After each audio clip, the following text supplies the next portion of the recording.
Então, meninos da primeira série, nós iremos começar a correção da primeira semana do segundo trimestre, para vocês poderem se atentar e ver o que vocês erraram ou não. E também saber um pouco mais sobre a matéria que vocês estão fazendo as APNPs. Beijos e com Deus. Então, meninos, o conteúdo da primeira série do segundo trimestre é variação linguística, certo? E aí, aqui eu trago um mapa mental do que é variação linguística, é, quais são os tipos de variações linguísticas, né? Então, aí eu tenho a histórica, a social, a situacional e a geográfica. O que é uma variação linguística histórica, gente? É porque, o que acontece? Você acha, ou vocês pensam que, por exemplo, a nossa língua, desde a época da colonização, continua sendo a mesma? A gente fala voz me ser? A gente fala barrê? Não, não falamos. Por quê? Porque houve uma mudança histórica. Houve uma mudança histórica que a gente diz na questão dos mesmos povos que antes habitavam aqui não falam da mesma forma nunca, né?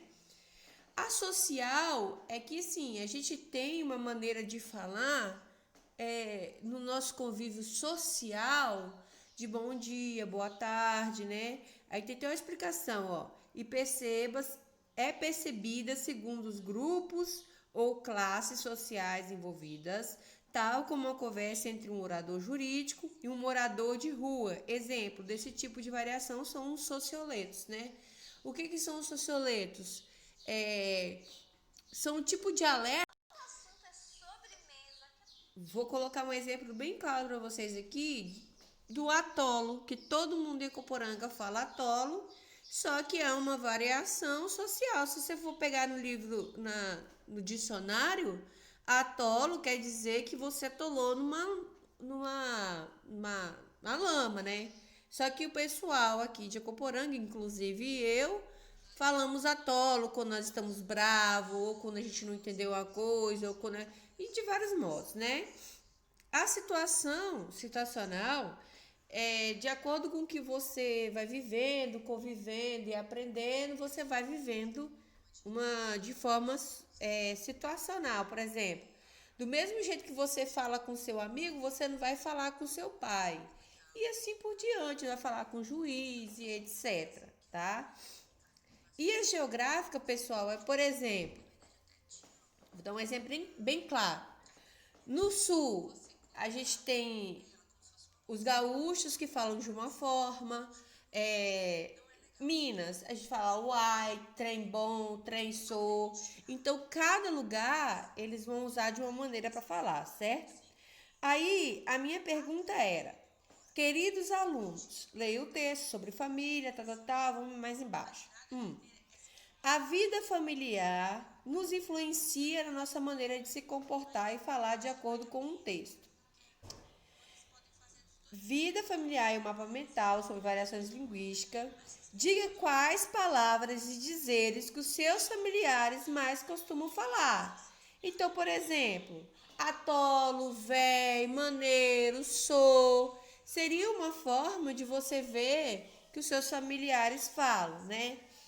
Na segunda atividade, tendo em vista que as gírias compõem o quadro de variantes linguísticas ligados ao aspecto sociocultural, analise os excertos a seguir, indicando o seguinte de cada termo destacado de acordo com o contexto.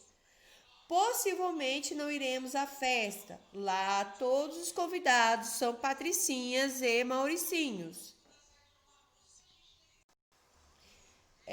Patricinhas e mauricinhos. Esses patricinhas e mauricinhos aí tá fazendo referência a quem? A pessoas metidas, que têm dinheiro, que se acham, né? Letra B. Nossa, como meu pai é careta. Esse careta aí que tá destacado, ele tá se referindo o quê? É chato. Aí, como eu tava dizendo, careta é a pessoa chata, certo? Letra C. Os namoros resultantes da modernidade baseiam somente no ficar.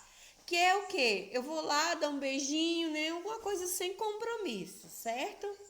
E aí, mano? Quer dizer o quê? Irmão, colega, tá? Aquela aula de matemática foi péssima. Não saquei nada, ou seja, não entendi nada, tá? Ok, pessoal? Então, essa é a explicação sobre variação linguística desta aula da primeira semana do segundo trimestre. Então, meninos, é isso daí. Variação linguística, pessoal, ela tem suas tipologias e a gente tem que entender, por exemplo, quando uma pessoa ela está falando de forma rural, não quer dizer que ela não tenha conhecimento, que ela não estudou, coisa do tipo. Apenas está dizendo que essa pessoa, ela simplesmente ela vive uma variação situacional. Ou pode ser também geográfica, depende do contexto. Porque a mesma pessoa que mora no interior de Ecoporanga, vamos colocar um exemplo, fala de uma forma, e uma pessoa que mora no interior de Goiás fala de outra forma. Então isso não condiz somente pela questão do estudo, tá bom? Beijos, fique com Deus.